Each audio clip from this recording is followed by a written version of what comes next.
Welcome everybody to the Gold Standard webinar series. This is the first webinar we're going to have out of hopefully a whole series in which we present the basic document structure, the basic documents that we have, the certification process of Gold Standard.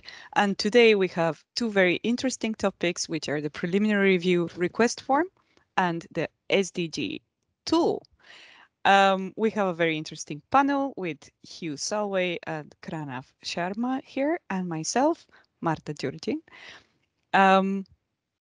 And we've started recording this session. Maybe we'll wait for one more minute for people are still joining. We expect about 200 participants in this session. So maybe we will give it 2 more minutes until I share my screen and we can take it off from there. I hope everybody's in good mood and looking forward to a little bit of information that you probably already know, but it's always nice to repeat a little bit the basics of Gold Standard and then information on the new templates that we have published recently and are entering into force next week. Right. So let us go through the agenda for today. First of all, we're going to have an introduction by Hugh Salway, who is the head of environmental markets here at the Gold Standard Foundation. The second topic will be on the certification process and the Gold Standard document structure, just a bit of review on the Gold Standard for the global goals now that most projects have finally transitioned to the new standard. The third topic is the preliminary review request form and the preliminary review process in general. You know that we have a new request form that should streamline the process quite a lot, and we hope is very useful to project developers.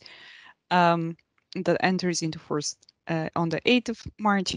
And we have finally the SDG tool, which we're very excited to present to you with a tool demo and explanations on applicability, the process, what the role of validation verification bodies would be, etc. And this will be presented by Kranav Sharma from the standards team.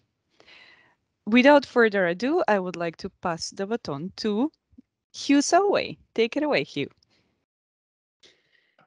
Thank you very much, Martha, and hello to everyone. I'm sure there's some of you who are listening to this who I know and some of you who I don't.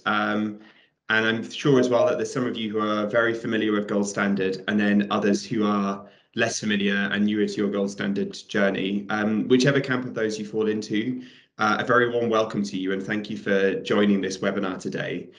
Martha has already explained what we're going to cover today. So 3 things. So firstly, a refresher on our certification documents, a look at Gold Standard's new preliminary review form, and then thirdly, looking at Gold Standard's new SDG impact tool. So there's a lot to cover today, so I won't spend too long providing an introduction, and I'll pass back to Martha in a few minutes. I think the main thing I want to say, and it kind of frames what we're going to be presenting in this webinar today, is we have an established standard in Gold Standard, which has been around for a while, and we're going to run first through our existing documentation and the process which exists already in Gold Standard and has been in place for a while. And what we're really focused on right now, 3 of the things that we're very focused on are firstly providing all of the support that we can to developers, to VVBs, to others who are users of Gold Standard to make sure that you can use Gold Standard's process and the requirements as efficiently as possible. And that's really why we're running this webinar, to provide that support. Secondly is to streamline. So we know that there are ways in which we can make the process work smoother for you, whether you are a VVB, whether you're a project developer. And that's one of the things that we're really focused on, is finding places where we can provide efficiency and where we can standardize processes. And that's really where both of the new things which we're going to be talking about today come in. So the preliminary review form and then the SDG impact tool. It's really focused on that streamlining and standardizing processes. And then the third thing that we're very focused on is enabling those who are developing projects to have as much impact as possible and to be able to communicate effectively about that impact.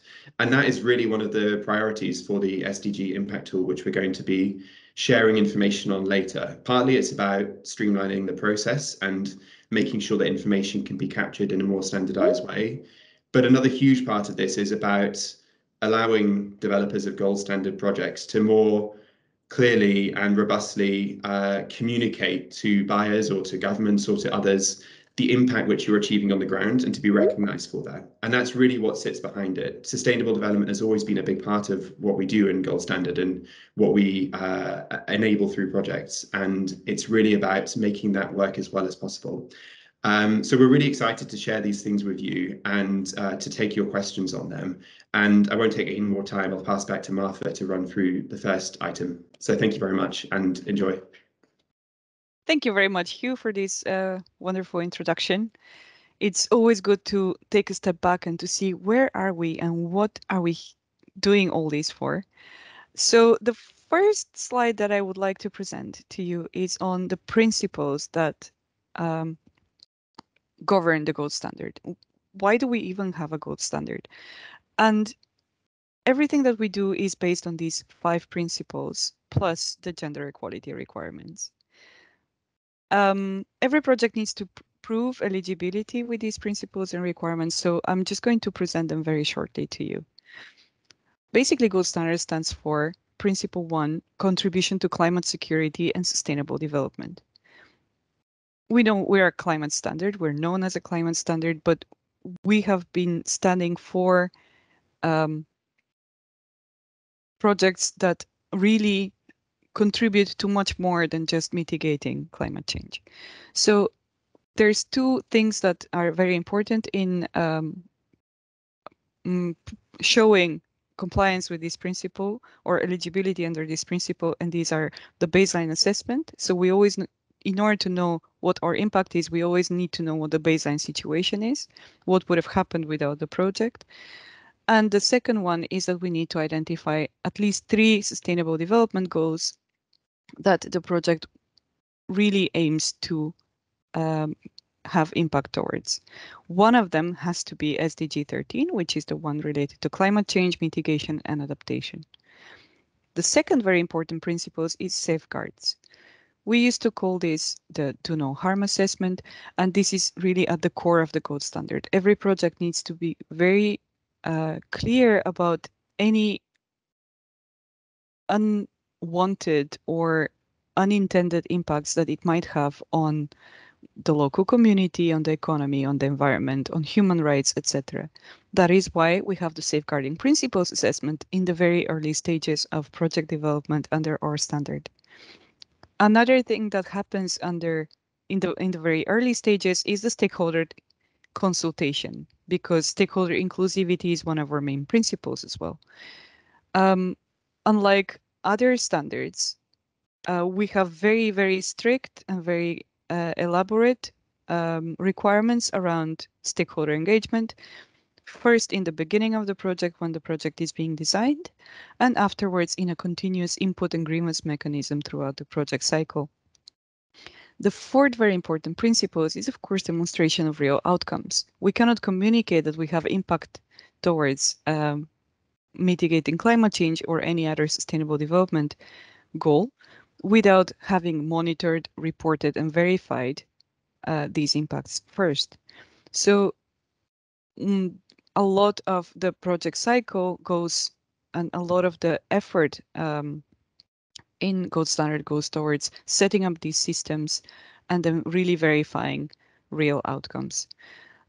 We know that this takes a lot of time, and that's why we offer opportunities for differentiated claims throughout the project cycle, so that projects can communicate, yes, my design is Gold Standard certified, or I will achieve these impacts. But for example, carbon credits can only be traded or exchanged after the emission reductions have actually happened and been verified. And the fifth most important, probably, principle is additionality. Even if we have real impacts, they might have happened without climate finance, and they might have happened in business as usual scenarios. Therefore, additionality is at the core of the gold standard. The gold standard is here to foster projects and to streamline carbon finance or climate finance towards projects that are really additional, that would not have happened without this climate finance. And therefore, they focus on additionality. And all projects, of course, have to comply with our gender equality requirements as well. So this is very shortly what gold standard stands for. I think it has a lot of overlap with other climate standards, but it also differentiates us in very important ways from what others do. And we hope that these are some of the reasons why you choose to work with the gold standard and why the market chooses to select gold standard credits in comparison to others. So let's look at how we assess these principles throughout the project's lifetime. To put it very, very simply, if we would condense the project cycle into 4 very simple stages, that would be the first stage would be to assess the eligibility with the standard. The second would be to set up a monitoring reporting system. The third one would be to implement that system. And the fourth would be to monitor and report impacts. So this is basically what the certification boils down to. We have different stages in the project cycle where this happens. So the project design stage, the design review or design certification stage, project implementation, and performance review or performance certification. Some of these happen in parallel to each other. Project implementation, of course, can happen just after project design, and it can continue as performance review continues. So it doesn't need to be consecutive, but these are the 4 main sections of or stages of the certification process. Now let's get a little bit more in detail into this. So if we break this down even further, we have various stages from project planning, stakeholder consultation and safeguards, preliminary review, final project design validation, and design review. This is the first initial stage of the process until the project gets certified by gold standard. And it happens once per project. So all the green boxes that we talked about, they happen once per project. Some of these stages are done by the project developer, and some of them are done together with third parties, such as either the validation verification body, which you can see with this little looking glass here. So the validation process, for example, and other processes are done together with the certification body. So let's start from the beginning. The project is being planned. So the project developer decides what measures or technologies are going to be introduced, where, to whom, who are the beneficiaries, who are the stakeholders, what are the intended impacts, and then performs, once this is clear, performs a stakeholder consultation to discuss the potential project with all relevant stakeholders and to ensure that the safeguards are kept, to ensure that there is no unintended consequences that need to be taken care of. And if there are, to create the monitoring and mitigation system that is necessary to avoid any negative impacts. After the project is set up and discussed in this way and analyzed, the project is ready for preliminary review. And we've added this step, which we will talk about in more detail in this session. We've added this step to be able to provide clarity in a very, very early stage of the certification process to the project developer on whether it makes sense to continue with gold standard, whether the project is eligible for gold standard certification. This is mainly because we understand that the process is complex and very, very expensive at times, and we would like to provide this opportunity to project developers to understand whether they should take a go or no-go decision, or whether there's parts of the project design that they need to adapt and change if they wish to be certified with the gold standard. Once the preliminary review is done, the project obtains a listed project status and is listed on the gold standard impact registry. Then the final project design can be completed. Once the project is completely sure of, okay, how many megawatts of installed capacity, or which exactly regions, or how exactly the distribution system would be, which design of cook stoves, etc., and sets up the monitoring system for the next tens of years of project life cycle, then the design can be validated by a third party. This is an approved validation verification body that conducts an audit and issues a positive or a negative validation report. If the validation report is positive, meaning that the project complies with all the necessary requirements of the gold standard, then the project is passed for design review by the certification body. Currently, gold standard works with one certification body, which is SustainCert. SustainCert reviews the project documentation, makes sure that the validation has been done correctly, and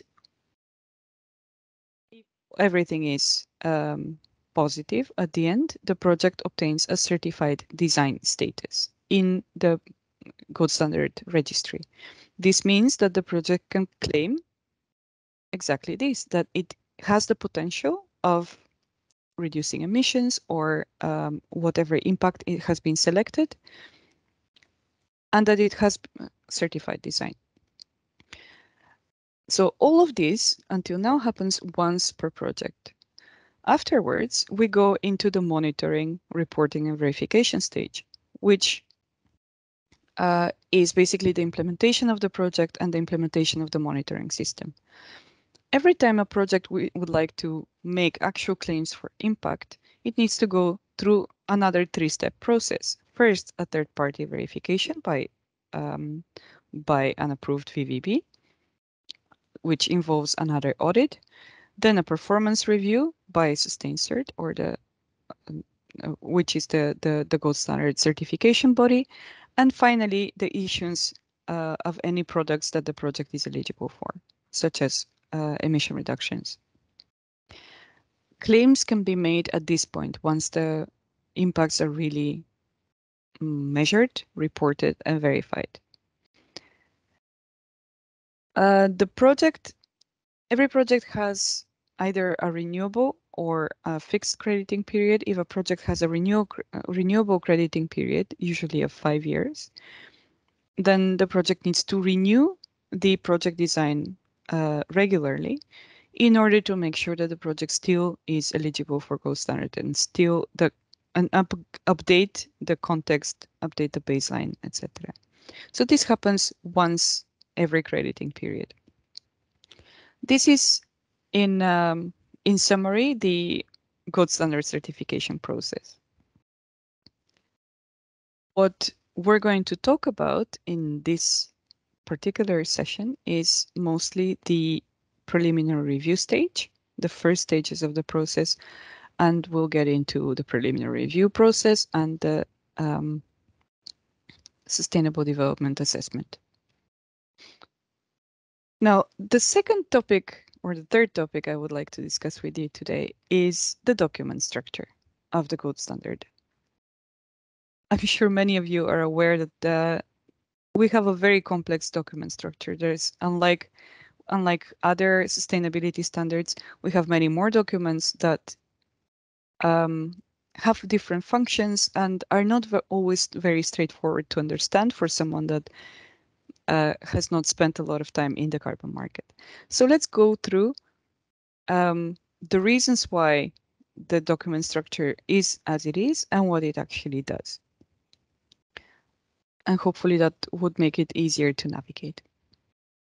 The first thing I would like to share with you is the vast variety of projects and situations that the gold standard covers.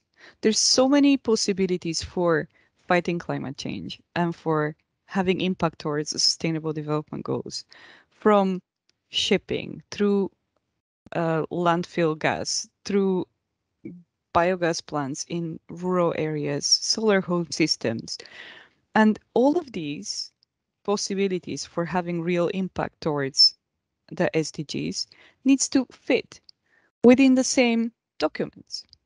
And we would have projects in certification in different certification stages, from preliminary review to project certification. We would have projects that apply only the gold standard or gold standard and CDM, or would transition from the UNFCCC's clean development mechanism onto the gold standard.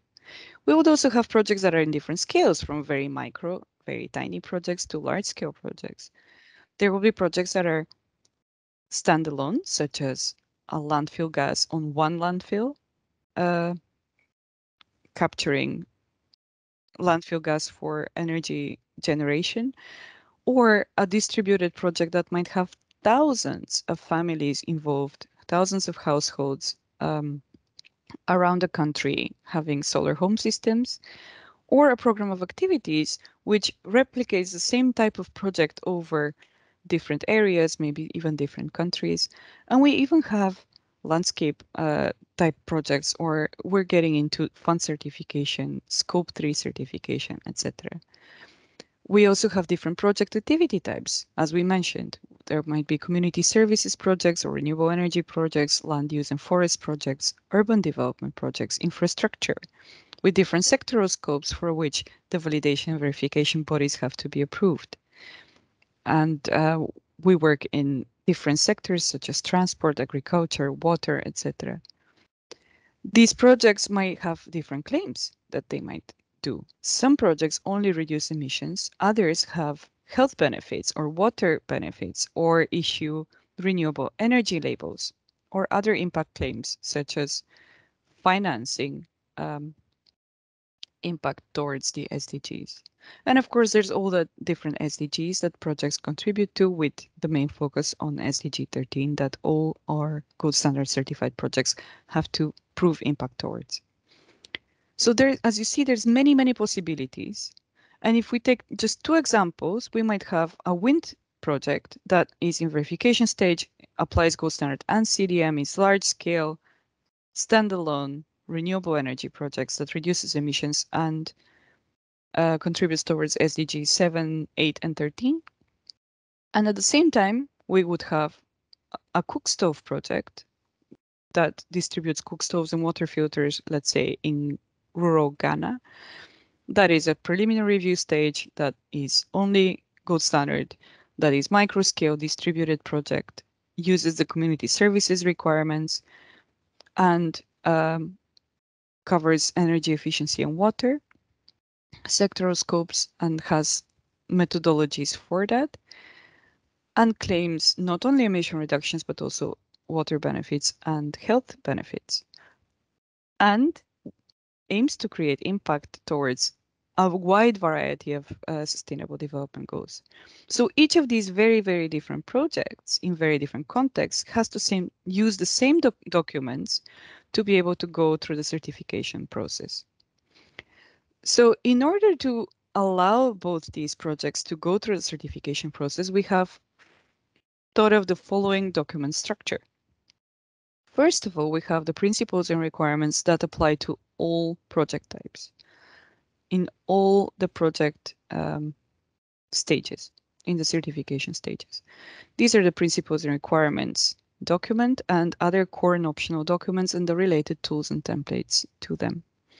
This also includes documents that describe simplification pathways. So simplification in terms of, okay, if I have many different projects that are very similar to each other, can I do a program of activities which would simplify then the certification process? Or the microscale scheme is also in these principles and requirements documents. The second level then of documents is the activity requirements. Then you would have one activity requirements document applicable to every project. There are certain project types that don't have activity requirements. Basically, activity requirements we'll only have for community-based projects, renewable energy projects, land use and forest projects. There's certain project types where the activity requirements are directly integrated in the SDG methodologies, simply because they're very specific and they cannot be merged yet with other project types. So the SDG methodologies, the impact methodologies, are probably the most important ones to see whether you want to work with the gold standard. Is there a methodology applicable to the project that you're planning, or is there no methodology? Do you need to submit a new methodology? Do you wish to do so?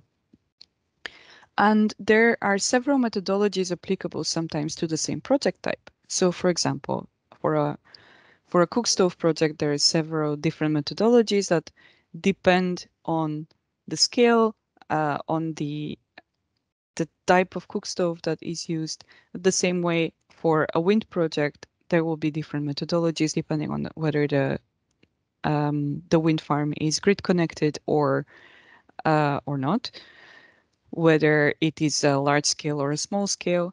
So choosing the right methodology is something that project developers need to take special attention to. Gold Standard uses CDM methodologies and recognizes quite a few of them and develops its own methodologies. When using a CDM methodology, you need to be very careful whether there's any additional requirements that the Gold Standard has towards the use of these methodologies. And Gold Standard also develops constantly new methodologies. We have quite a few right now in development to be able to allow more and more ways of mitigating climate change to access climate finance. And the last type of document is the product requirements. The most important document there is that of related to emission reductions and how basically emission reductions are issued, what the requirements are for a project to issue emission reductions. It's not obligatory for a project to issue emission reductions, but if it wishes to do so, these are the documents that set the requirements for that. And also any double claiming requirements to avoid basically that the project and the financiers or the host country claim the same emission reduction several times. This is fundamental to any decent climate standard. So in other ways, just for you to see what is contained in each of these categories, we have the principles and requirements documents that have the stakeholder consultation requirements, the safeguarding principles, the gender equality requirements, claims documents, and all the simplification procedures like POAs, microscale scheme, deviation requests, etc. This is what you would find under the section of principles and requirements. Under activity requirements, as we said, you have the community services activity requirements that apply to any kind of project that falls under the scope of this, such as biogas, household biogas, household cooking devices, household energy supply, and other small-scale community services such as for hospitals or markets, etc. Schools. Then we have the renewable energy requirements that apply to any kind of renewable energy technology, usually more large scale, such as wind, solar, hydro, biogas, industrial, etc. And then we have the land use in forests, which currently also includes our agricultural projects. We have contextual requirements for projects that, or programs rather, that cover sustainable urban development. Under impact quantification methodologies, the vast majority are mitigation methodologies, for example, for energy efficiency or renewable energy or community services. Then we're developing a framework on adaptation, and hopefully we'll have more methodologies for adaptation. The Gold Standard also has several methodologies on SDG quantification, and we're developing new ones right now. And of course, we have the SDG impact tool that also helps monitor and measure the impact towards all of the SDGs. We have the product requirements, as we just described, for carbon credits and for renewable energy certificates. And one very important section, which is under the project developer section in the website, is the templates. So each of these, for a project to prove compliance and eligibility under all of these documents, there are several templates for preliminary review, for project design, for stakeholder consultation, etc., that help the project developer navigate this complex world of documentation and then demonstrate compliance. We also have different documents for validation verification bodies, like the requirements in the site visit and remote audit requirements and the audit techniques template. And another interesting section that allows you to understand how the gold standard is governed and how decisions are taken, how consultations are carried out, etc., what you would find in the governance section of our documents. All of these you can find under the gold standard for the global goals microsite on our website. This is the end of the introduction for now. I would like to take any questions, if there are until now, on the principles, on the certification process, and on the document structure.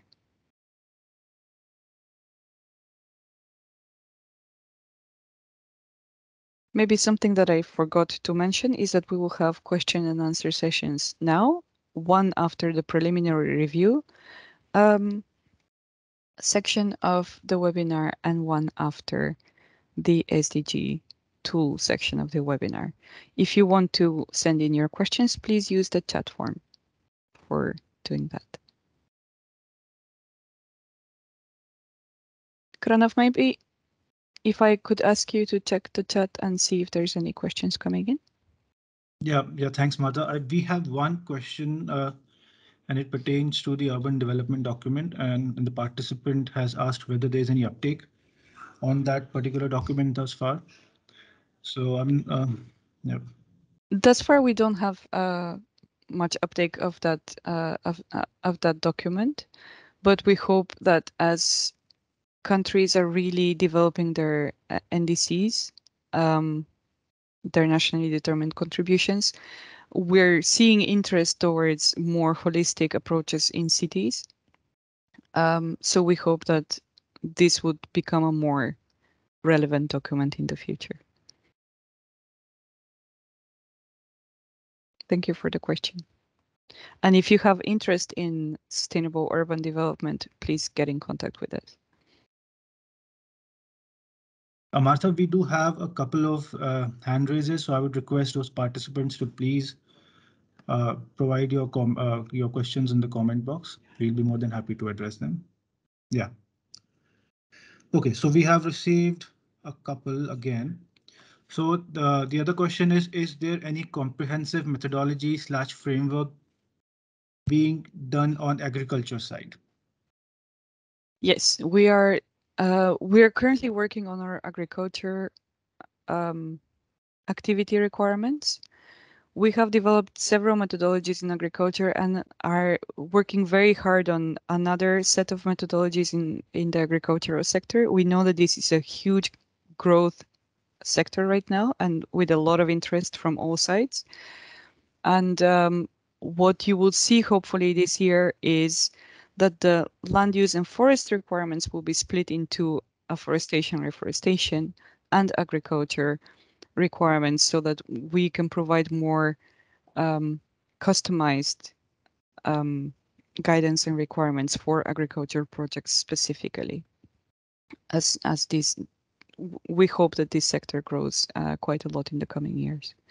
We're also very interested in this sector from our value change initiative perspective, where we look at scope 3 emissions of big companies, and a lot of the partners that we have are in the food and agriculture sector. So certainly a lot is going on and a lot will be coming up soon on the agriculture topic. So stay tuned. Thanks, Madhav. We have received a bunch of questions now. So we can probably take 3 or 4, I guess, depending on the time we have. So the other question is again related to the urban development work. And the participant has asked whom to contact on urban development related work. Sure. Any question you have around the standard and standard documents, please send to standards@goldstandard.org.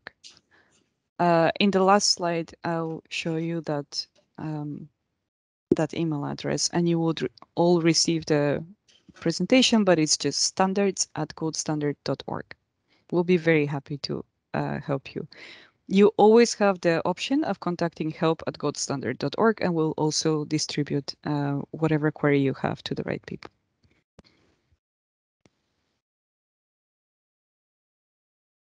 Thank you, Kranav. Can you read the next question, please? Yeah.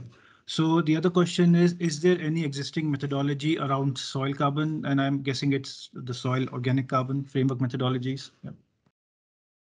Yes, please look at the soil organic carbon framework methodology on our website. And if you have any questions, send us an email. Thanks, Martha. The other question is regarding document structure, how to assess how and in which scenarios the rule update supersedes the core documents. Sure. The rule updates, and Kranav, please pitch in. You're the expert on this, but the rule updates are basically on the website until they are integrated in the main document. Yeah, essentially rule updates are these tiny updates to a larger, it could be an optional document as well as a core document. So rule updates generally are small in scope and limited in applicability generally, and they should be sort of generally are precedent to what is contained in the principal document because it essentially replaces whatever comes out in that document. So yeah, as Martha mentioned. So the rule update basically has precedence over the, so if there is a rule update, let's say to the community services requirements, the rule update is the one that is valid until the rule update is integrated in the community services requirements, in which case the rule update will be archived. So whenever there is a rule update, it is valid and it is the valid rule. Yeah, thank you. See, so the other question is there a tentative date for the launch of biodigester/biogas stoves? So Martha, maybe I can take this one if that's okay. Please, Kranav, yes. So essentially, as the participants would know, at least some of them, we are currently under the process of developing a new biodigester biogas methodology, which is essentially an offshoot of the TPDEC version 3.1. So we are taking Annex 6 related stuff from there and updating it, integrating new sort of rules and requirements and provisions and creating our own self-contained document. This document is currently being worked upon, and it would take at least a month or so for it to be sort of released for public consultation. So I just would request participants to keep an eye out for that. Yeah. And after the public consultation, it would take at least, so after it is published for public consultation, it would take about 2 to 3 months to actually finalize and publish the document, and right, Kranav? Yeah. So that exactly. it can be used by project developers. Great. And obviously there will be a grace period involved. So all of the rule update and everything will be publicly disclosed in the newsletter. Yeah. Perfect. Thank you, We do Kranav. have, Martha, a bunch of questions. So I guess there Sure. are 5, 6 more questions. Let's try another 5 to 10 minutes on questions. Sure. So the other question is a blue carbon methodology currently being developed? Yes. Yes, it is. Not sure whether that is a public news right now, but it is being developed. It should be, you should hear something in coming couple of months, surely. So yeah. Please keep an eye on our newsletter, and hopefully soon we will also have a new section on our website where you can see the methodologies that we're working on and what the progress has been. We're working on that in parallel with all the other rule updates and methodology developments. So please bear with us, but our comms department is really busy with this. And hopefully you will have a glimpse on what is coming up very soon. Thank you. The other question is what happened to the cool farm tool related methodology development? The Cool Farm tool is, as far as I know, currently on hold. If you're interested specifically on this, I would really ask you to please write to standards@goldstandard.org, and we can discuss this in more detail. Thank you. The other question is there methodology On for hold, it is on hold, not in general. The Cool Farm tool is perfectly up and running and very active. The collaboration with Gold Standard is not very active right now. Yeah, sure. Another question is there methodology for EV project in Gold Standard? If not, any timeline to expect? Yes, certainly. We are very busy with this. This was discussed in the latest technical advisory committee meeting, and we hope to be able to come with some news around electric vehicles very soon. Yeah, thank you. I guess this is the last question. What are the delays we can expect at every step? Gold Standard, SustainSAT must step in. So I guess what the participant is trying to understand is what are the timelines, certification timelines, I guess, and if there are any delays, how to Sure. sort of address them. Yeah. Sure. And all of us know that there has been an unprecedented interest in carbon markets in the past year, which has created quite some crunch in resources on all sides.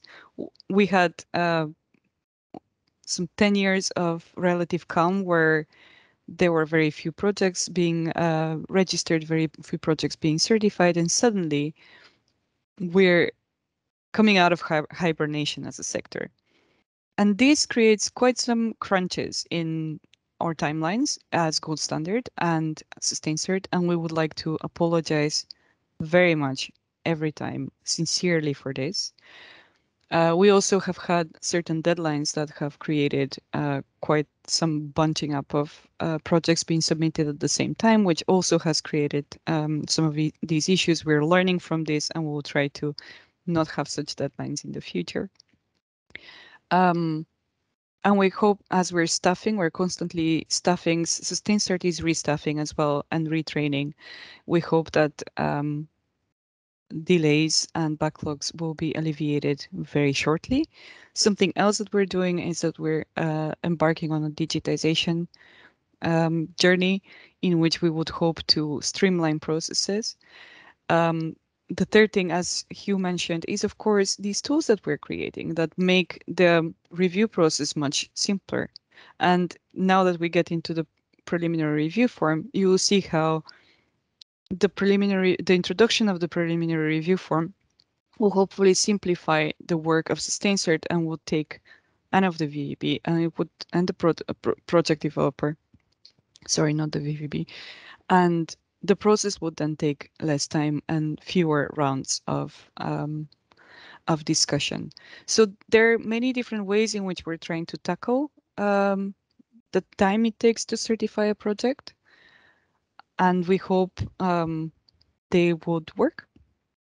So if you have any other suggestions for us on how to improve things and how to improve the cycle, we're always very happy to hear from you, either at standards@goldstandard.org or help@goldstandard.org. Thanks, Martha. A couple of more questions. This one's interesting. The participant wants to understand when does the project design when is the project design considered finalized, after preliminary review or design review? That is a very good question. So the project design does not need to be final for a project to submit, for a project developer to submit the project for preliminary review. That is not the point. The point is to see whether the point of preliminary review is to see whether the project design needs any adjustment so that the project can become eligible for the gold standard. Hence, the project design is considered final once the project is design certified. So if I go back to this, we would have the planning and preliminary review, final project design validation, and design review. There's quite a few usually quite some feedback that comes from the validation process into the project design, where the project design needs to be adjusted, and also from the design review process, where the project design needs to be adjusted. Once the project obtains certified design, the design is final. There are ways to adjust the project design later, and there is, of course, ways to keep the project design flexible and open to adjust to any changes in the next years and decades. However, the final project design is considered at this stage. Of course, every time there is a crediting period renewal, the project design is readjusted slightly to adapt to the new context 5 years on. So I hope this answers the question. But Yeah. definitely the project design does not need to be completely clear by this stage.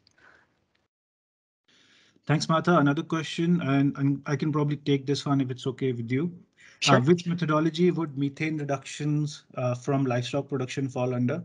So there are a bunch of methodologies that CDM has, and there, I guess, one methodology is gold standard has. So CDM has ACM 10 that can potentially be used, and CDM also has a methodology, which is essentially manure management systems and municipal solid waste. So that essentially depends upon your project design. And if you have any further doubts and questions on this, you can very well reach out to us at standards@goldstandard.org, and we'll be more than happy to assist you. Yep. Great. On methodology questions, you can also reach at help@sustainstart.org. They're also very happy to take you through the project cycle and to the certification process and help you set up the initial stages of the project. Maybe one more question and then we go to the next topic, which is preliminary review. Yeah. So this question is again related to methodologies. The participant has asked, is Gold Standard working on a biochar carbon accounting methodology? And the answer, I guess, is a short yes. But do you want to add to that, Martha? No, again, we'll have soon the list of methodologies that we're working on the website, and you can see more details there. Thank you. Great, thanks. That's all the questions, incidentally. Yeah. Maybe one thing, because of the interest in methodologies, Gold Standard accepts methodology concept notes from its stakeholders. So if you find that there is a project that you would like to develop, but there's no methodology for it, we're very happy to work with you on developing a new methodology. There is a process for that you can see on our website, I think under governance. If you have any questions, please send us an email at standards or help@goldstandard.org. And we'll be happy to discuss the methodology development process with you. And that's all from me. Any other very burning question that is related to certification process or documents? Nothing that I can see here in the chat box. Okay, Martha. perfect. Just for everyone to know, you can keep sending us your questions, and then if they're relevant to these presentations, once we send the presentation around to participants, we will answer all the questions that were in the chat as well in a written form, and we'll address these questions that we haven't been able to address here or that you've sent us by email. Thank you very much. If you wish this to be included in the Q&A, please reference this webinar. So the next topic for today is the preliminary review process. We've mentioned this already, but the preliminary review process is one of the core processes that Gold Standard has introduced in comparison to other carbon standards. And the idea is to provide an opportunity to the project developer to assess initial eligibility of the project. It is not a certification step. It is a process that simply grants a listed status on the Gold Standard registry and provides the security for the project developer to move forward with the project. As you might remember from the project certification process. The preliminary review stage is performed by SustainCert, which is gold standard certification body, and is in the very early stages when the project design is not yet complete, but the project has been planned and the planned impacts and the planned interventions are discussed with stakeholders and have undergone a safeguards assessment. So let's talk about which projects undergo a preliminary review. You know that there is a wide variety of projects certified under gold standard. So if we're talking about standalone projects, each standalone project would have to undergo a preliminary review process.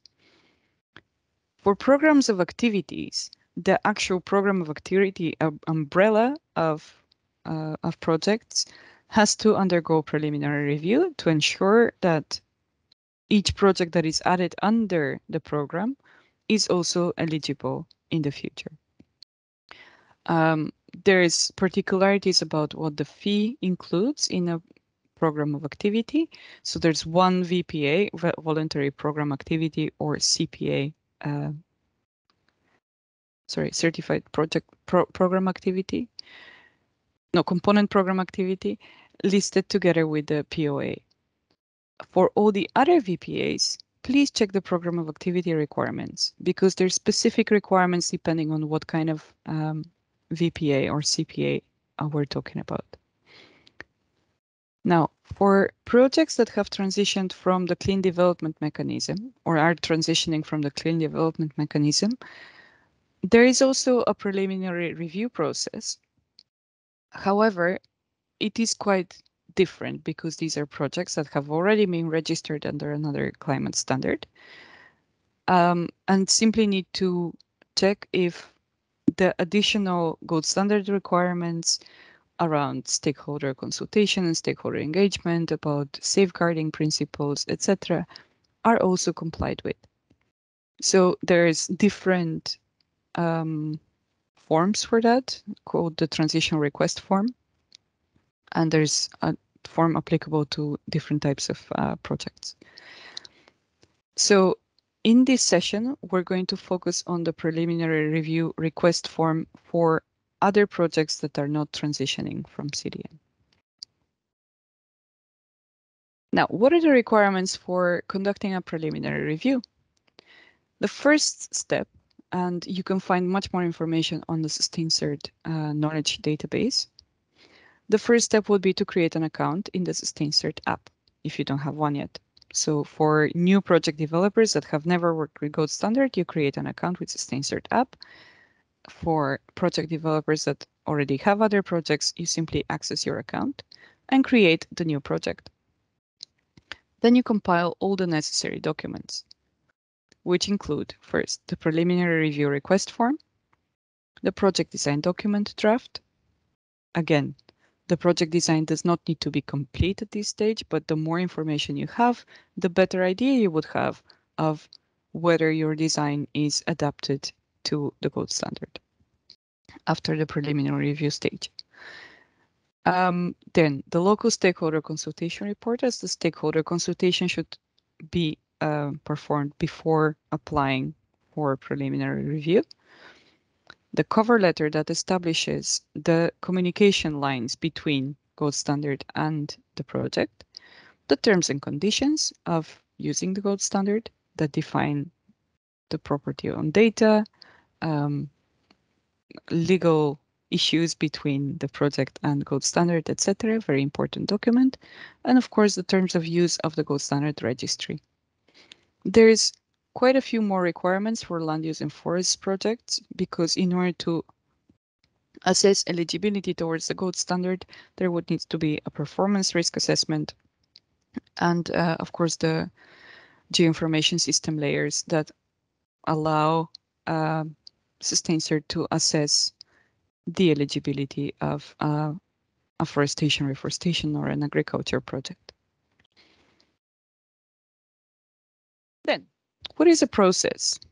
The process starts with the project development or developer submitting the documents that we just talked about for review on the SustainCert app.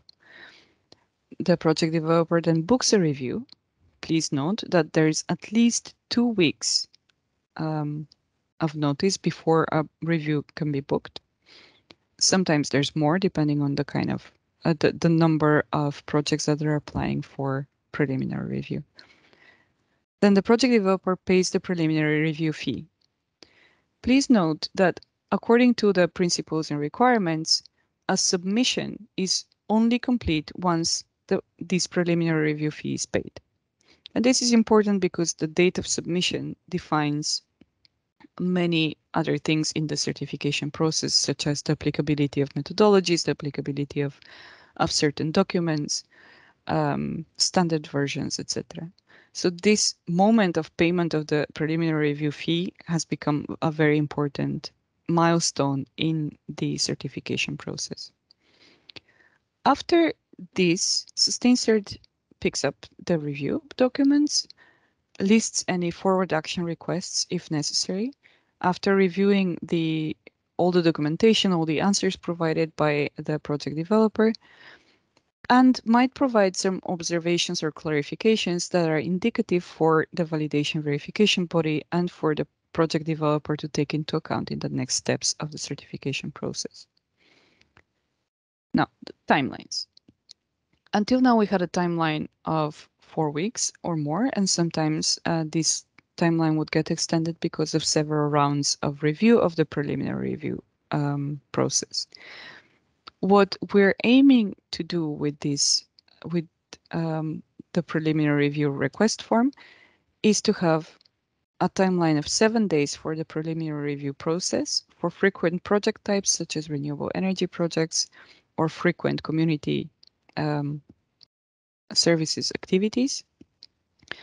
But if a project is very complex and requires any changes to existing methodologies, or there are very few projects until now that have applied such a methodology, such as we're now in the very beginning of seeing transport projects or agriculture projects, land use and forest projects. For these kind of projects, the preliminary review would take a longer time. It would take about 4 weeks or up to 4 weeks. Once the project is approved, it obtains a listed status on the Gold Standard Registry and can be found in the public search, together with the draft preliminary review request form, the stakeholder consultation report, and the draft design document.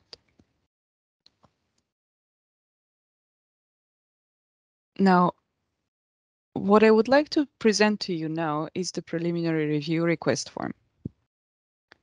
First of all, why do we even have one?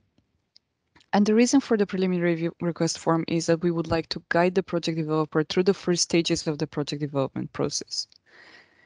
We're very aware in the gold standard that until now, most of the project developers have worked with carbon markets for over 10 years and were perfectly capable of navigating the very complex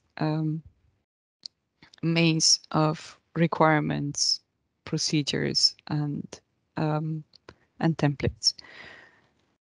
The market, though, is expanding, and we're very happy to see a lot of interest in mitigating climate change. And we would like to make sure that newcomers are also find it easy to navigate the first stages of the process. And therefore, we decided to improve the template and to make it not only a template, but also a guidance document where you go from step to step, a little bit like a game book, where you choose which pathway your project should take, which documents are applicable to it, which scenarios are applicable to it, and then answer the relevant questions to identify whether the project is eligible under gold standard or not.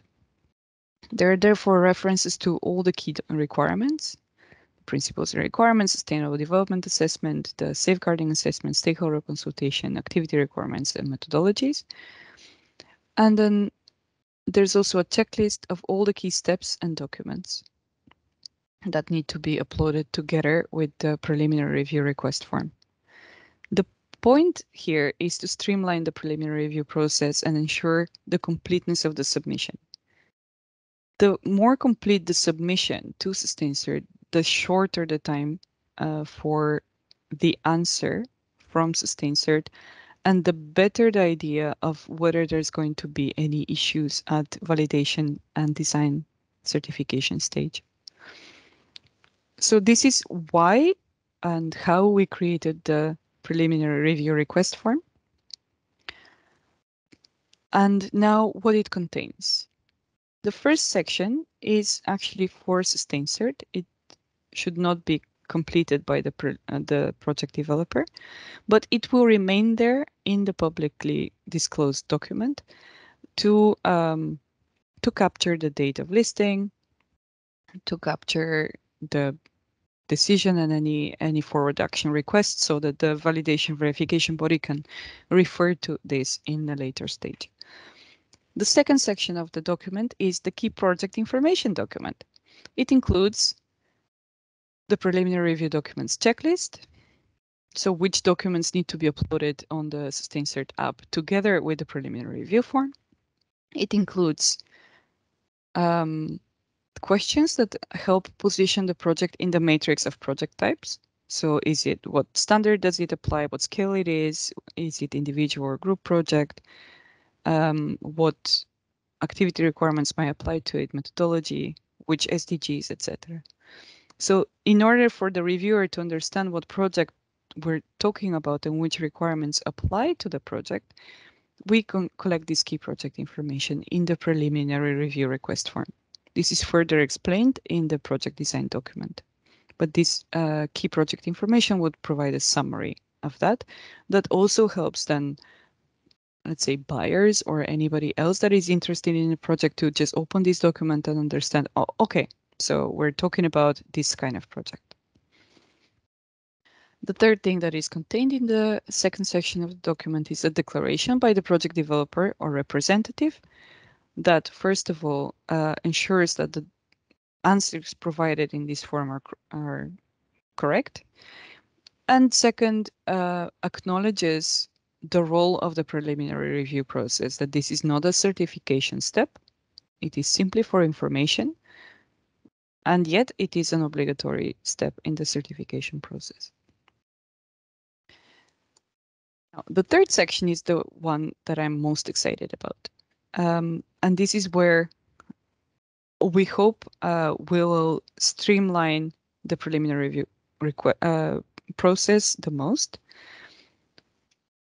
We have different subsections for each main document. For example, the Sustainable Development Assessment. There is a yes or no checklist on questions. For example, did you apply a gold standard approved SDG tool for SDG impact assessment? Yes or no? So this question leads the project developer to click on a link that takes them to the SDG tool. Once they fill out the tool and they're ready, they can click yes. Right? There's examples in this section, like how to link different monitoring parameters to different sustainable development goals.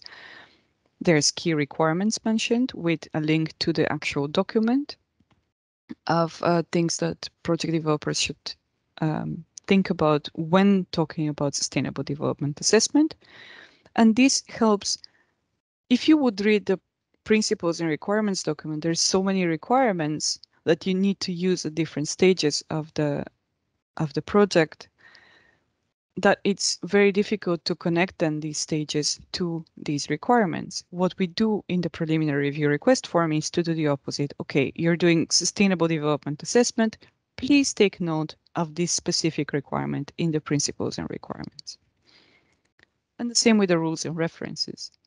So the rules and references tell you why this assessment is important, why this is part of the eligibility of the project, and also reference further information or further guidance that might be available. We hope that this form would be really useful for projects to navigate the first stages of project development, whether we're talking about experienced project developers or newcomers. The applicability is very important for current project developers. We published a document in December 2021, and it enters into force on the 8th of March, which is a week from now. We have published last week editorial changes in February 2021. So what you would find on the website is version 1.1 of the preliminary review request form. The changes were necessary to clarify a bit the language in a couple of the questions, but also to make proper reference to the newly published Sustainable Development Tool. And we will probably update this document, the preliminary review request form, with every new update to other relevant documents that are mentioned in the form. So please note which version that you're using when you apply for preliminary review, and try to use the most up-to-date one. It would be easier for you.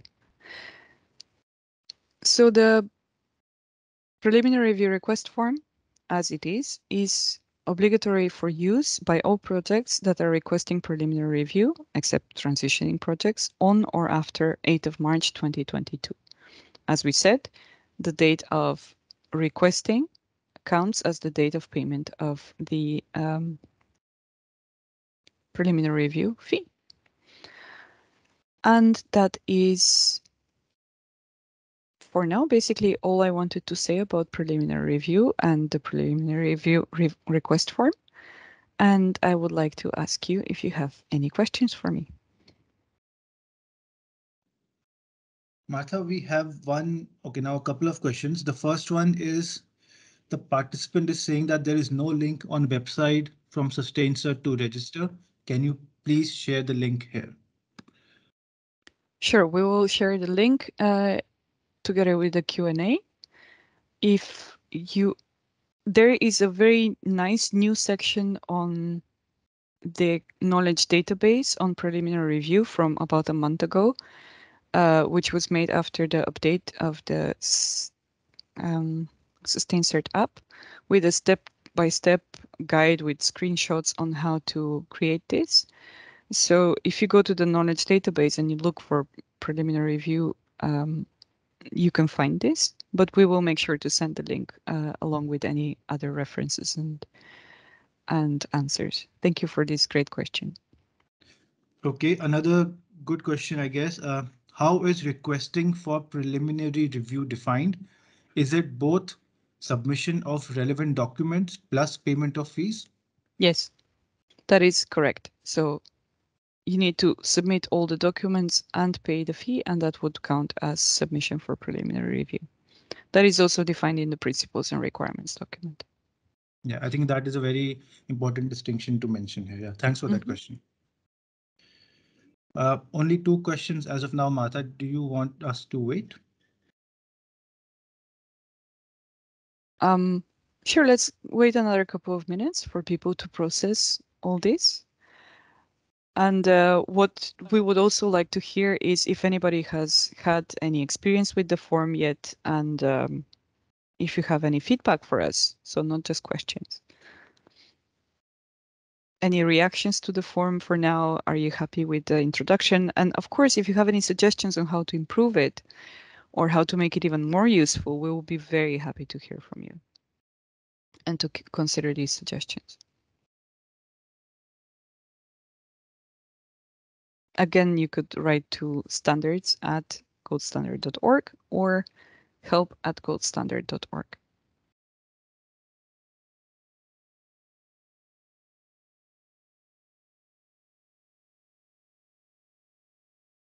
Has anything else come in? Yeah, a follow-up question. Since payment of fees takes place a few days after submission of documents, Will this still be considered as formal submission for preliminary review? No, the formal submission counts as of the date of payment of the invoice, if the documents are submitted before that. Yep. But I know we have SustainCert colleagues on the call, so if SustainCert would like to make any clarification, I'm not sure you can use the microphone, but if you could use the chat box to clarify this further.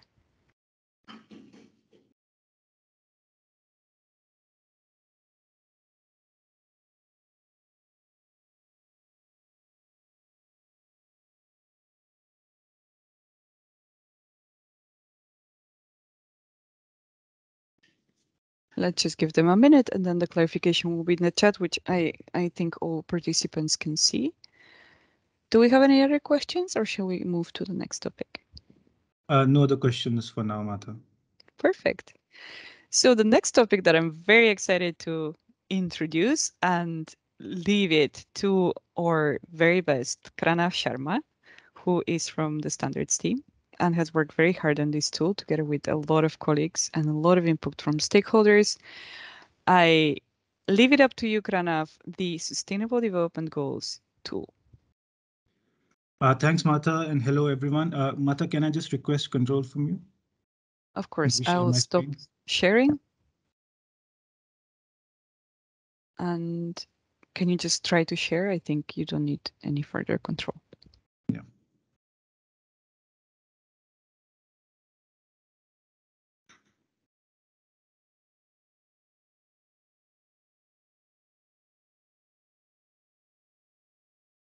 Is my screen visible?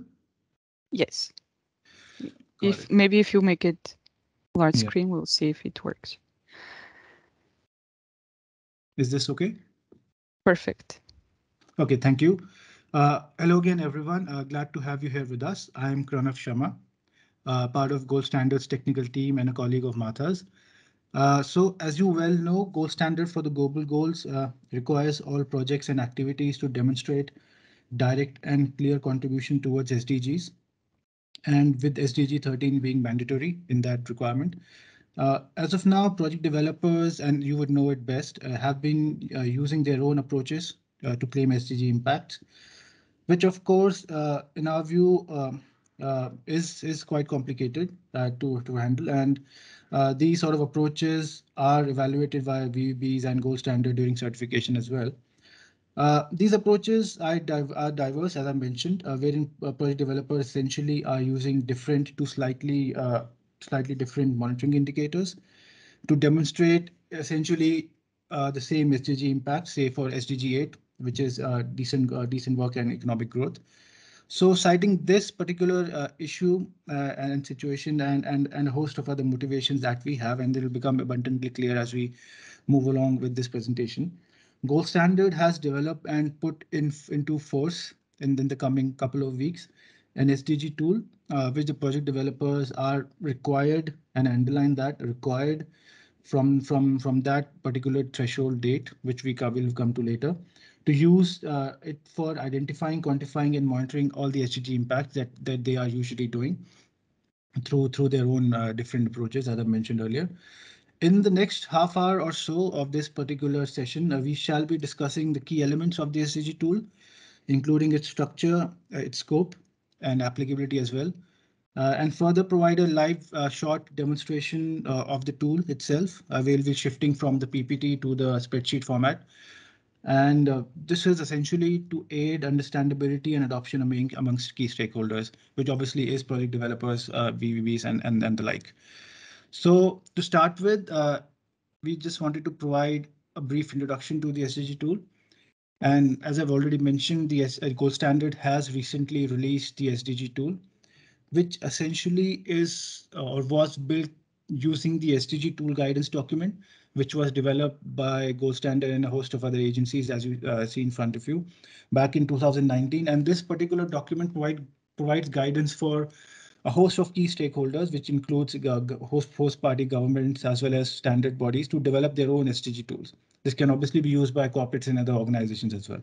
So we have sort of built our SDG tool and designed it based on that tool guidance, and that tool guidance obviously is available on our website. You would also recall that the SDG tool is based solely on the requirements or the provisions in the paragraph 4.1.12b, or as we call it, option 2 of the principles and requirements documents, which alludes to an SDG tool being used as a valid means by project developers to assert their quantify or assert their SDG impacts. So this is essentially the genesis or the key idea behind the SDG tool. The SDG tool is a standardized Excel-based template, so it's available in a spreadsheet format, as is an ER tool, or emission reductions tool that project developers use. This particular template is meant to clearly and transparently monitor and report sustainable development impacts by project developers, alongside obviously SDG 13 or carbon reduction related impacts that are obviously mandatory. The tool again provides a stepwise approach, and this will become clear as we go on to the structure of the tool as well as discuss a live demo. So the stepwise approach, and there are step 0 to step 5. So there are essentially 6 steps that this tool has. And all these steps are in effect used for identification, quantification, reporting of SDG monitoring indicators. This is obviously in line with gold standard for global goals, requirements, and procedures. So this is quite an important step that we've taken in this regard. The tool, obviously, as well, and this is something that we would like to underscore and highlight here, is meant to be used by all gold standard projects and VPAs, as well as CPS, irrespective of their scope, type, and scale. So all projects activities that are under gold standard requesting or under requesting certification under gold standard or are currently registered under gold standard would have to, in the next milestone, certification milestone, start using the SDG tool and demonstrate its use. The tool essentially focuses on positive impact reporting. So it's always taken in a positive sense or a contribution towards these SDG goals. It doesn't, for now, incorporate any negative impacts. And obviously, as you would know, the negative impacts from gold standard project point of view is taken care or assessed during the safeguarding principle assessment that is done for each project and activity. So right now we have an SDG tool which looks at the positive sustainable development impacts. We have a safeguarding principle assessment which looks at the negative impacts, so to speak. So these are two different schemes or two different approaches that we have, and both of them are mandatory and both of them are required to be assessed for each project/activity. Just a point of note, the SDG tool and other supporting documents, which includes the manual, rule update, as well as other supporting documents, are available on the GS website, and the link is provided on the PPT here. We will be obviously sharing this particular PPT with you along with other information. So moving on to the next slide, and this talks and speaks of the benefits that the variety of users would get from using the SDG tool. And this is essentially one of our key motivators that I've mentioned, and this in the which essentially sort of inspired us to start developing and designing this tool and then releasing it publicly. So there are 5 benefits that we have identified. And we do hope and feel that this would be felt by various users, including project developers, TVPs, and us. So the first one is this tool will help to streamline the process of MRV, of SDG benefits. And it will sort of lead to an increase in efficiency of the whole reporting process, the MRV process, and also help reduce monitoring and auditing costs related to SDG impacts claims, which will sort of are in effect, we hope will help ensure that these impact claims are remain accurate and credible, and sort of same level that they were previously, and even to more to that degree. The SDG tool will also help expand contributions to multiple SDG impacts, and as you would probably know that right now for all projects and activities, it is required that contributions be demonstrated for 3 SDG impacts, for 3 SDGs, and during certification. So if there are more than 3 impacts that a project sort of perceives that it can affect, then this SDG tool can be effectively used for that, and it's quite easy to do so. It will also enhance the communication of on various SDG contributions, and project developers can just use the results of the tool to sort of transparently report and in a compelling way visualize its SDG impacts and make it more attractive to potential end users and buyers of credits. So that is something that is to look forward to, and we hope that project developers do find that useful. Again, the SDG tool will also help standardize impact indicators, and the SDG tool uh, right now has more than 140 monitoring indicators, and these are obviously linked to various sustainable development goals. And these monitoring indicators essentially are heart of this tool, and these are essentially what are monitored and quantified under each project and activity. So we have a host of monitoring indicators which are standardized. So if you need to demonstrate impact towards a particular SDG goal, you would need a set or a standardized impact indicator that project developer would need to identify, monitor, and then quantify. So it's all provided in the tool, and you don't need to think extra in any way. But if you do need to, then obviously there is scope for adding new monitoring indicators as well, and we'll go to that later. Finally, the last benefit that we see, and it's more from a reporting point of view, is this tool will help SDG aggregate SDG impacts for reporting at the portfolio level and help compare portfolio between different sectors. And this will obviously be useful for us from a standard side, and obviously for project developers who have a wide and a diverse portfolio of projects. So that will be very helpful. Moving on and talking about the structure of the tool currently has 6 worksheets that are mentioned in the extreme left. So we have the README worksheet, the impact assessment worksheet, the mapping worksheet, the BA worksheet, background and use case.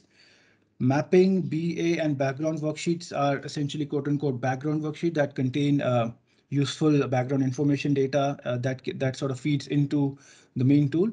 The README is the first worksheet that provides built-in instructions for the users of the tool, and they essentially provide stepwise guidance on how the end user can essentially use the tool. The impact assessment sheet is quite important, and this is the exact sheet that the end user would need to use to sort of interact with the SDG tool. And all the data and information needs to be provided in the impact assessment sheet that you would see. And the extreme right column that you see in this table essentially points out whether that particular worksheet requires user input or not. And as you can see clearly, the impact assessment sheet does need user input. All the other sheets are fixed and do not require user input, and these are just for guidance and looking at from a understanding requirements of the SDG tool. We'll look at the SDG tool during at a more detail during our live demo. So for now, it suffices to say that the structure of the tool is it contains 6 worksheets, and the only sheet that project developers would at the end need to use is the impact assessment sheet. So moving on and talking about the use and applicability of the tool, and this we do realize is quite important, and we wanted to sort of highlight this particularly, and hopefully we would be for demonstrating our point, putting a point across here. And if you have any more doubts and clarifications, you can obviously reach out to us. But what we've done is we have segregated the use and applicability of the tool into 3 sort of areas. One is for new projects, the other one is the projects that are liable for CP renewal, and finally for all existing projects. And how the SDG tool should be used by these 3 category of project is essentially what's contained in this slide. So for all new projects, the use of the tool is mandatory if they are submitted for preliminary review and design certification review after 14th of March 2022. So in another 2 weeks or so. So all new projects that submit for preliminary review and design certification review after 14th of March this year would need to mandatorily use the tool. Again, all new VPAs included to be included in existing POAs that are included after this particular date, which is 14th of March 2022, would also need to mandatorily use this tool and submit the filled and completed form of the tool along with all the project documents to Gold Standard. In terms of projects that are liable for CP renewal or crediting period renewal, the use of the tool again is mandatory for all projects that are submitted for design certification renewal after 14th of March 2022. So this date, 14th of March 2022, is quite important, and it should be considered as the threshold date after which the use of the tool is mandatory. Again, for all existing projects, the SDG tool application is optional and not mandatory. And this obviously for all the projects that are existing and certified under Gold Standard. For such projects, project developers may apply the tool on voluntary basis.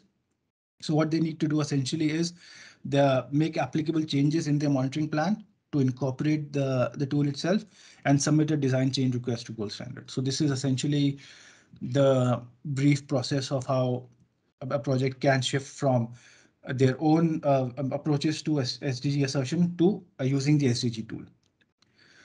Moving on and talking about the guidance that we wanted to communicate for project developers and how should project developers use this tool and how interpret this tool.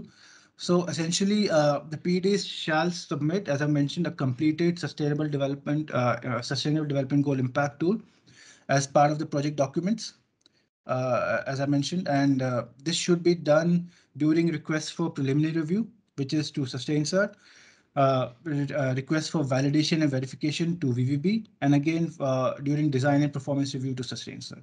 So these are essentially these three bullets that you see are essentially contain the certification steps wherein the SDG tool needs to be submitted.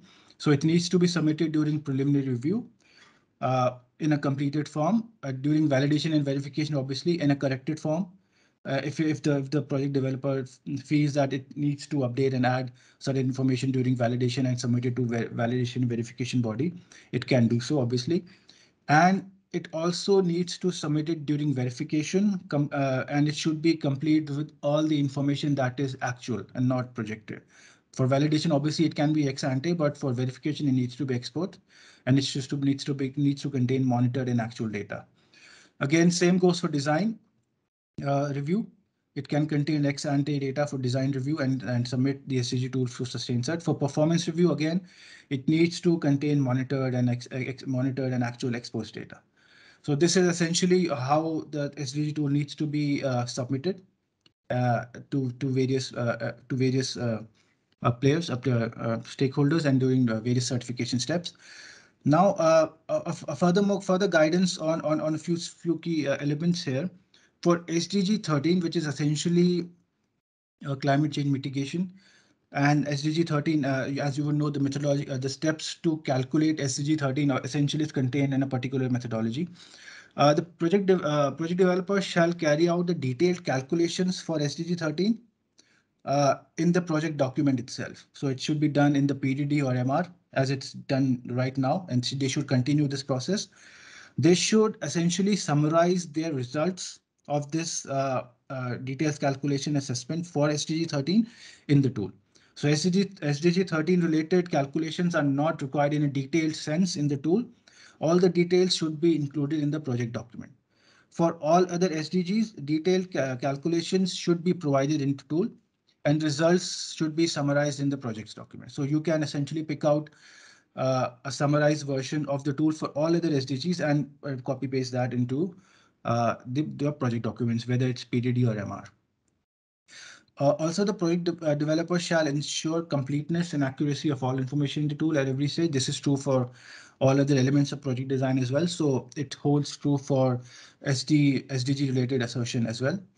And finally, the tool shall be updated each time and as applicable to include information and data that is relevant as per the certification step. So as I mentioned, during validation and design review, they can contain ex ante or projected data, but during verification and performance review, the data should be as actual and exposed. So as it is with any other monitoring indicator or the monitoring parameter, it should be done with SDG related monitoring parameters as well.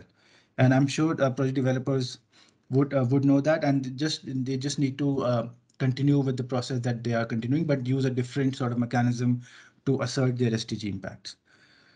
Moving on, and this slide includes contains guidance for VVBs, and this is something that we felt should be communicated by us essentially during this training. And if there are any questions and concerns regarding any of these two slides in particular, guidance for PDs and VBs, we'll be more than happy to address those.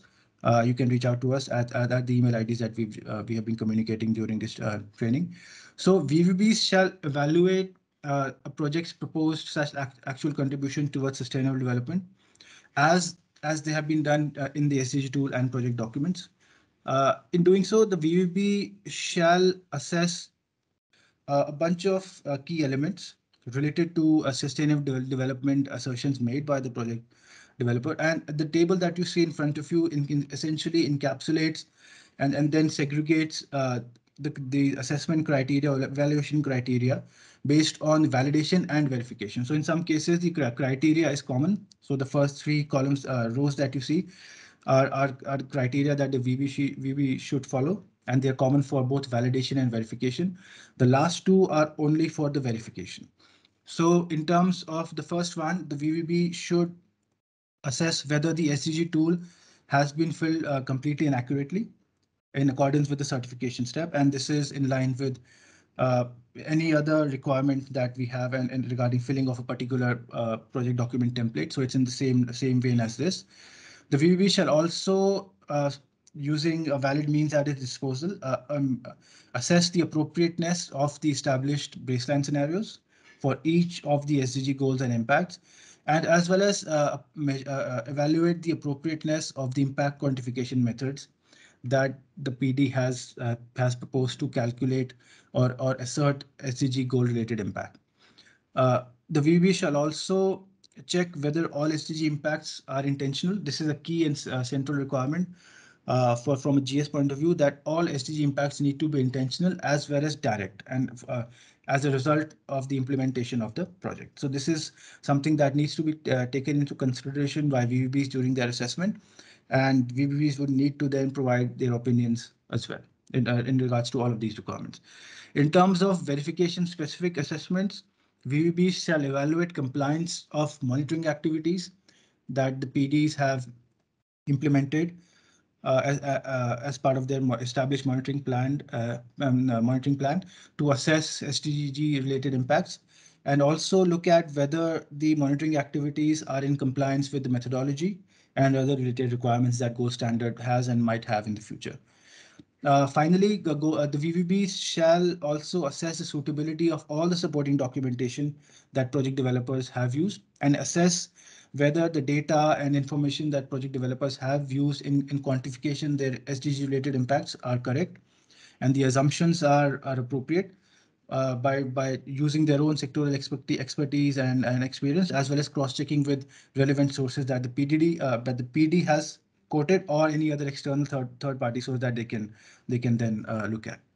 Finally, and this is obviously meant for the larger auditing process, the VB shall uphold all principles of auditing and implement appropriate means of validation verification during their assessment of SDG impact. So this is essentially comes to us from the central requirement for auditing any particular project related to gold standard global goals, and we should sort of use this as a guiding principle in assessing SDG related impacts as well.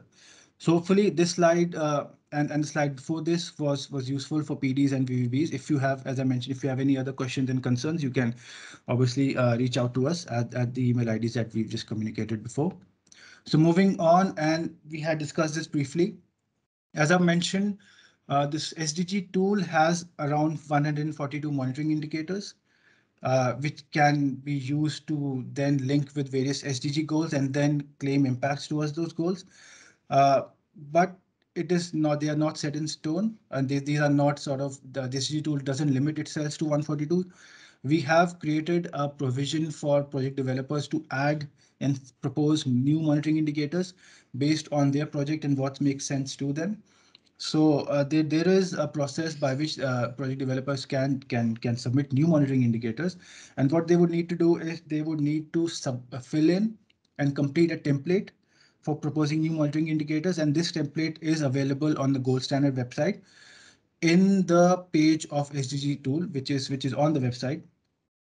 And you can also find the link on this particular slide here, which is in the underline. This particular template is also shown as a table on the right side of your screen. So essentially, this particular template contains information regarding that particular monitoring indicator that we should sort of assess during our assessment of whether this particular monitoring indicator needs to be included. And we do expect project developers to provide all relevant information regarding that particular monitoring indicator that they want to propose, which is not in the SDG impacts tool, that they would like to then propose and seek our advice on. So they would need to, in effect, include information regarding technology type of the related to that particular monitoring indicator, the SDG number, which obviously they can use from the various documents that are available online. SDG target that they are hope to the effect, monitoring indicator title, proposed monitoring approach, which includes information like measurement method, monitoring frequency, data units, QAQC procedures. This is sort of the all of the run-of-the-mill information that's required to form the monitoring plan or the monitoring approach. Also include justificability for it, justification for its applicability, and tell us how how that particular proposed monitoring indicator is essentially applicable here, and why this needs to be considered, and how the project developer then proposes to use that as part of the SDG tool. What they also will need to include is information regarding relevant source and references that they can provide related to that monitoring indicator. And all of this particular information as part of the template would then be used by Gold Standard to assess the suitability of including that new monitoring indicator. And we will obviously be reviewing all this information, and the proposed monitoring indicator, if everything goes well, will be then included into the rule on a rolling basis. So we right now are intending to include these monitoring indicators on a quarterly basis, so every 3 months. So we would be sort of including them in a batch right now. So that obviously depends on the volume of these proposed monitoring indicators that we're getting. So this essentially encapsulates this slide essentially encapsulate how project developers can affect proposed monitoring indicators. Again, if you have any questions and clarification, please feel free to reach out to us. Okay, again, moving on to where we see this tool in the next couple of years and more, and what is the evolution of the tool that we foresee. So there are two elements here. One, we are currently pursuing automation and digitization of the tool. So currently, as I mentioned, the tool is in an Excel spreadsheet format right now. But what we want to do is make it more digitalized and then also make it available online for seamless integration into Go Standards framework. So this tool essentially would then be integrated into our standards framework and can be more effectively used by various project developers. For ease of convenience and adaptability, this is something that we are pursuing right now. And this obviously this is part of the Go Standards GSIQ initiative that we are, or the digitalization initiative that we are undergoing right now. The other point is that we want to expand the scope of the tool in the coming years, and to not just include project related assessment, but to also assess projects' contribution towards countries' NDCs and related objectives. So this is uh, more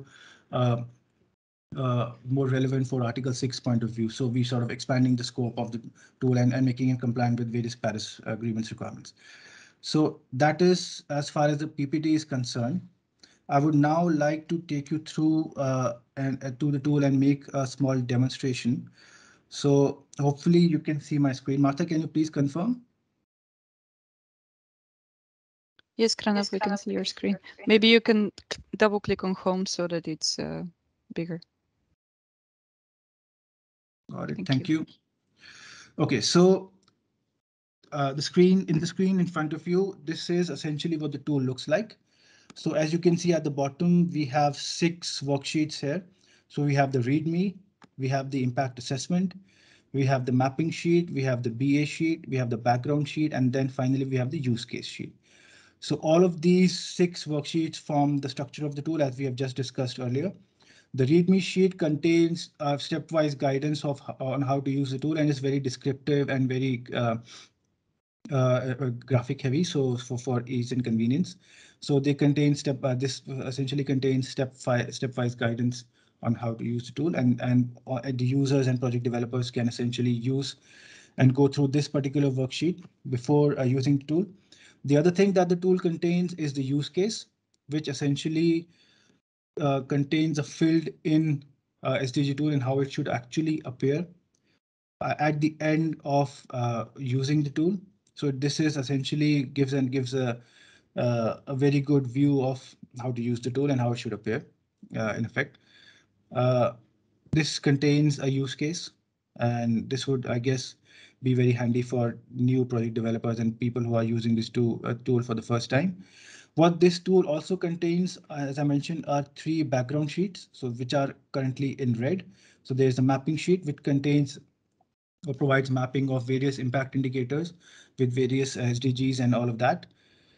Then we have the BA sheet, which contains information regarding the project type and also information regarding various indicators. It contains impact areas, SDGs, SDG targets, and all important monitoring indicators, their description and guidance on how to calculate various monitoring indicators, which includes what data units should be prescribed, what source of data, measurement procedure, monitoring frequency. So it's essentially monitoring indicator, its description, as well as the monitoring plan is contained within this particular sheet. And this sheet obviously feeds into the main sheet, which is the impact assessment sheet. We also have a background sheet here, which provides a list of a lot of things that feed essentially into the impact assessment sheet. So we have project types, we have various impact areas slash categories, we have the list of SDGs, project status, and then host of SDG targets and indicators. So these sort of lists and information essentially feed into the all important impact assessment sheet, which is this. So this is the sheet that the end user or the project developer would use to interact with the tool. So after you have gone through the README section and the use case, we suggest you come to this particular sheet, and this sheet essentially contains 2 types of cells. One is a light gray cell, which requires user input. So this particular cell that I've just selected, or maybe this cell, just an example. This also contains a dark gray cell, which contains a drop down. So for example, this project status is a drop down. Step 1, this is a dark gray cell, which is also a drop down. So this essentially how the impact assessment sheet looks like, which is a mirror of the use case as I've just seen. But this essentially obviously is empty. So I'll just take you through briefly on how to fill this. So we'll start with step O, wherein we would provide the key project information. So here you can type the first thing that you need to type is essentially the project ID. So for example, 1111. We'll just keep it as a project. So POID is not applicable. We'll move on to the project status. In project status, we'll write, let's say it's a certified and a registered project. We'll type in a certified project. We would also now need to type in the crediting period date. So the crediting period start date as well as the end date. So let's say it is 1st January 2020, and we are assuming a 5-year crediting period to 31st December 2024. So this is essentially the first crediting period, which is of 5 years. We would then also need to type the various monitoring periods. So let's say we are doing an assessment for the first monitoring period. So we'll type in 1st of January 2020 and to 31st of December 2020. So this is a 1-year monitoring period. The crediting period date for new and listed projects should be expected dates. As you do when in the project documents, you need to replicate it. It doesn't have to be exact. But for certified project, these have to be obviously real dates. For the monitoring period data is only required for design certified project. So this is something that's worth mentioning and obvious as well. Now we move on to step 1, wherein we would select the project type. So we have a list of 5 project types here. So we have renewable, community service activities, which are distributed projects, obviously, forestry projects, agriculture projects, and waste management projects. So for the sake of this particular live demo, we'll assume it is a improved cookstove project. So we'll hit the CSA category. That's done. For information regarding list of technology types, SDGs, and list of impact categories, you can hit these links here. And these links will take you to the BA or the background sheets where you can find more information regarding your project type and what project type gold standard recognizes your project to be. Moving on to step 2, we need to then identify the preferred method for assessment. So we have a method where we would start with the impact category or start with SDG. So impact category or the first method is meant for those project developers that do understand what sort of SDGs their projects are linked with. So if they do have an understanding regarding that, they can select this. But for others, we suggest start with SDG for better understanding. So we, for the sake of this, would select this and start with the impact category. As you would see, this particular row number 23 is highlighted, and it's sort of automatically filled in this particular row. We'll move on to this particular drop down here and select now in step 2 the impact category. So let us say we want to select employment, and this particular drop down contains lists of a lot of impact categories, as you can see. So we have climate change mitigation, we have adaptation, air quality, soil quality, livelihood, gender. So all of these impact categories that a carbon project or a gold standard project can essentially affect. And these would be obviously be familiar with project developers and VVBs presently in this call. So let us say it's regarding employment. So we'll select the employment impact category, and then we'll move on to step number 3, which is selection of the monitoring indicator. So as you can see, we would need to select the topmost row here because we had selected the impact category.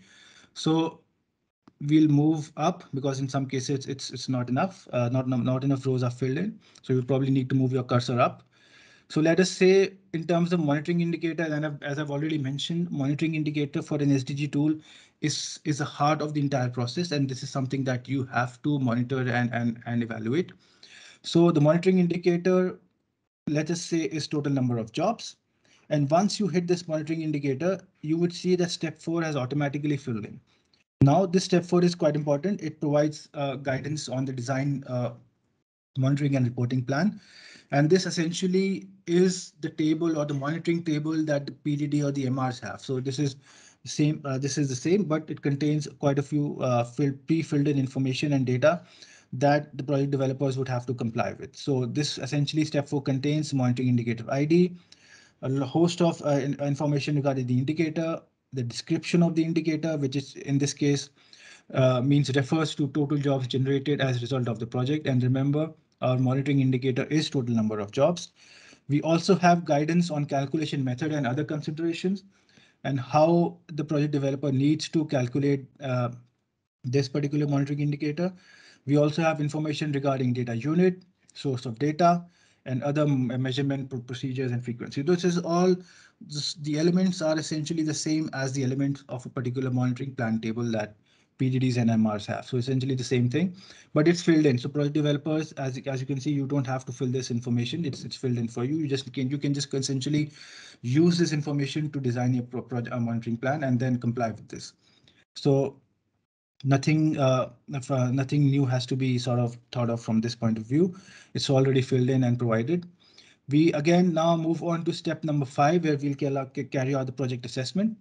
So in this case, we have a table here, which will essentially will be used to calculate the SDG impact. So in this case, we have host of information that we need to plug in here. So as you can see in row number 50, we already have a pre-filled in monitoring indicator, which is total number of jobs. We have also provision to add in the data unit. So in this case, we can go up and see what the data unit is. And yeah, so here it says number, so we can easily just replicate that. and write number here. Source of data can again be replicated from here. So we can write project activity.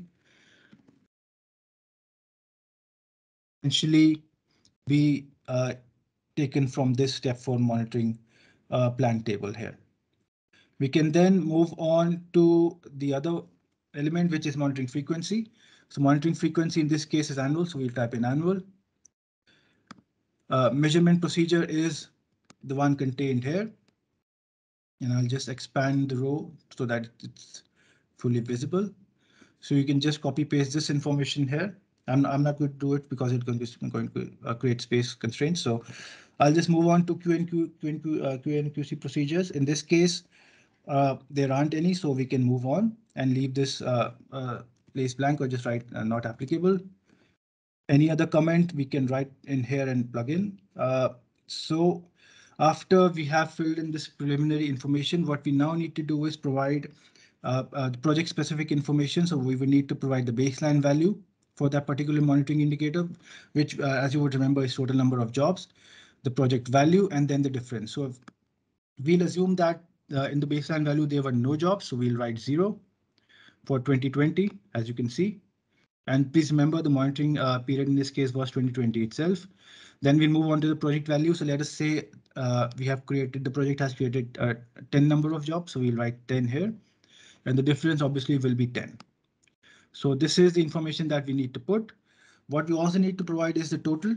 So again, we'll replicate the information above because it's total number of jobs. So 0, 10, and 10. And then net impact would again be 0, 10, and 10. So this is how essentially we use the tool and record all the information here and then ascertain the impact.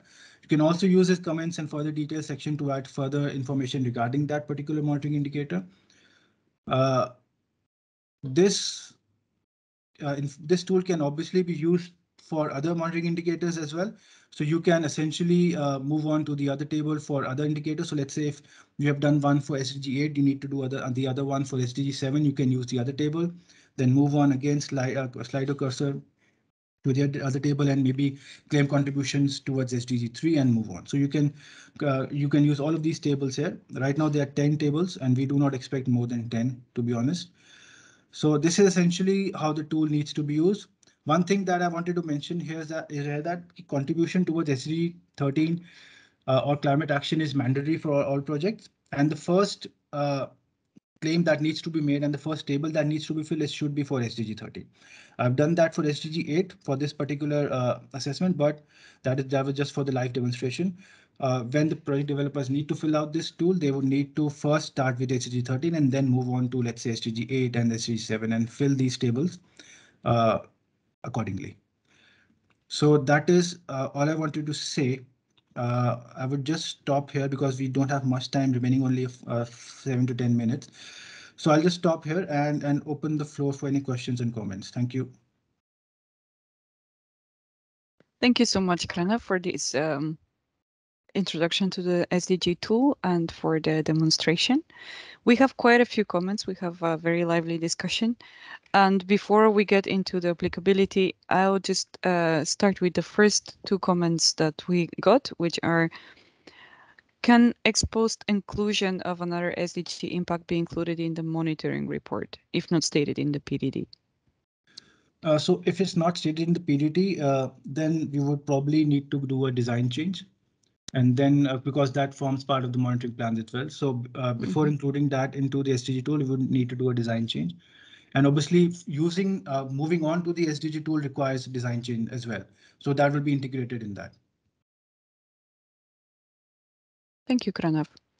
And would Gold Standard come up with some sort of benchmarking of SDGs with project types? We did consider this initially, but we are not in view of doing that right now because we do see that it's very context specific and region specific. So we are not going to do that for now. Yeah. All right, thank you. So now we have maybe one last question about the SDG tool itself before we get into applicability. Which SDG is missing since it's 16 out of 17 and the tool is covering? So it should be SDG 70, which is regarding partnership.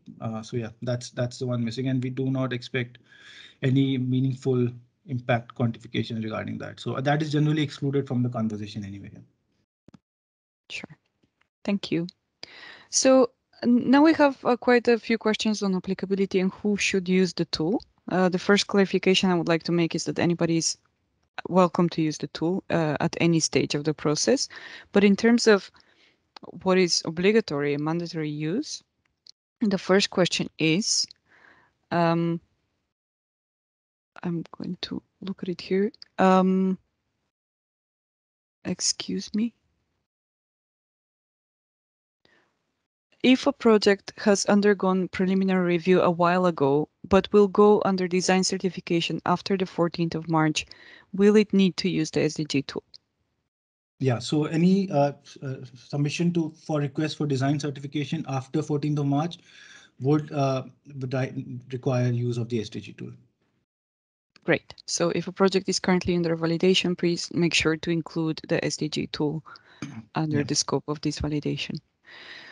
The second one, is the SDG tool mandatory for listed projects under a POA?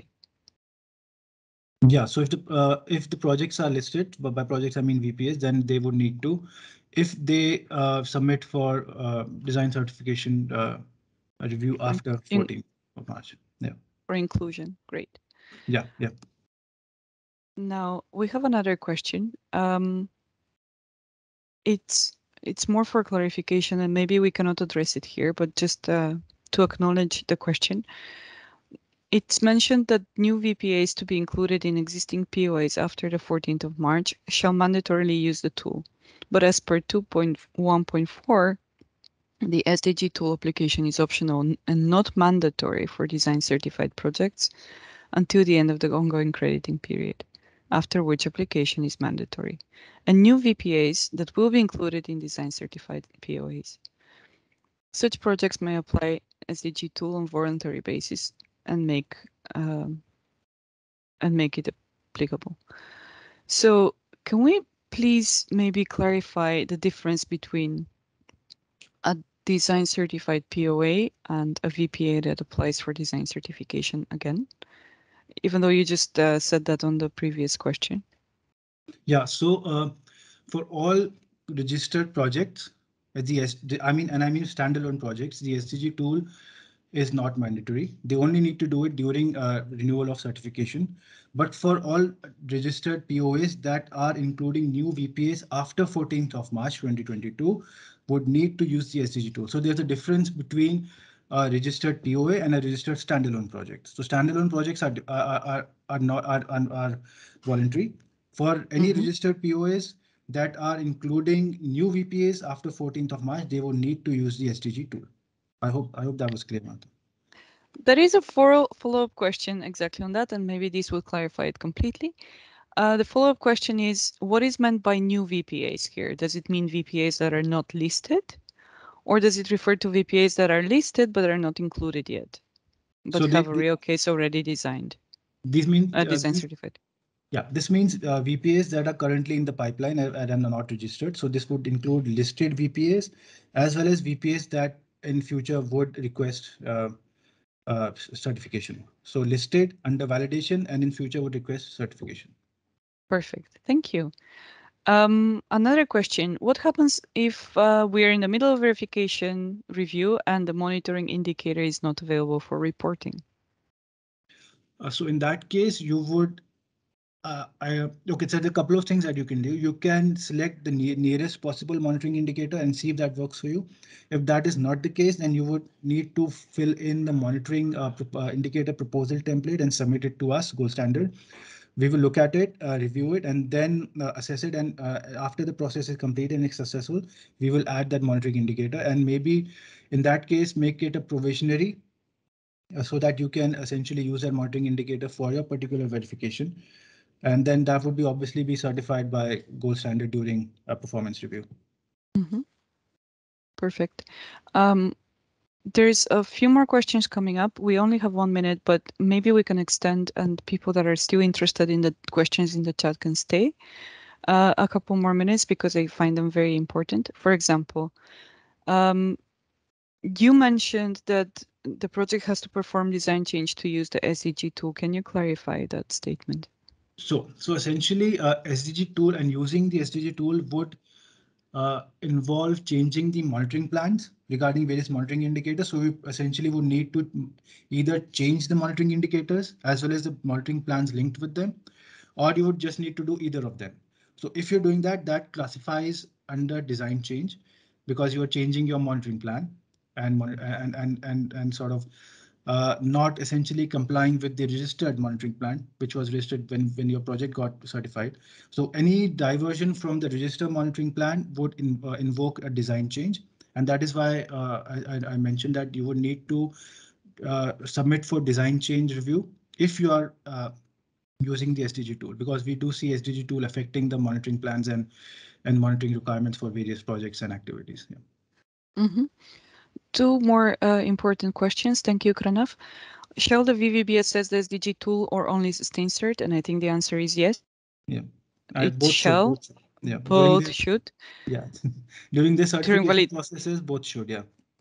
Yeah, validation and verification. The next question is, shall the VVB ask the project participant to submit the SDG tool for projects under assessment and expected to issue final validation verification report post 14th of March? And the short answer is yes. If you're currently doing validation of a project, please make sure that the SDG tool is included. If the application for design review will happen after the 14th of March.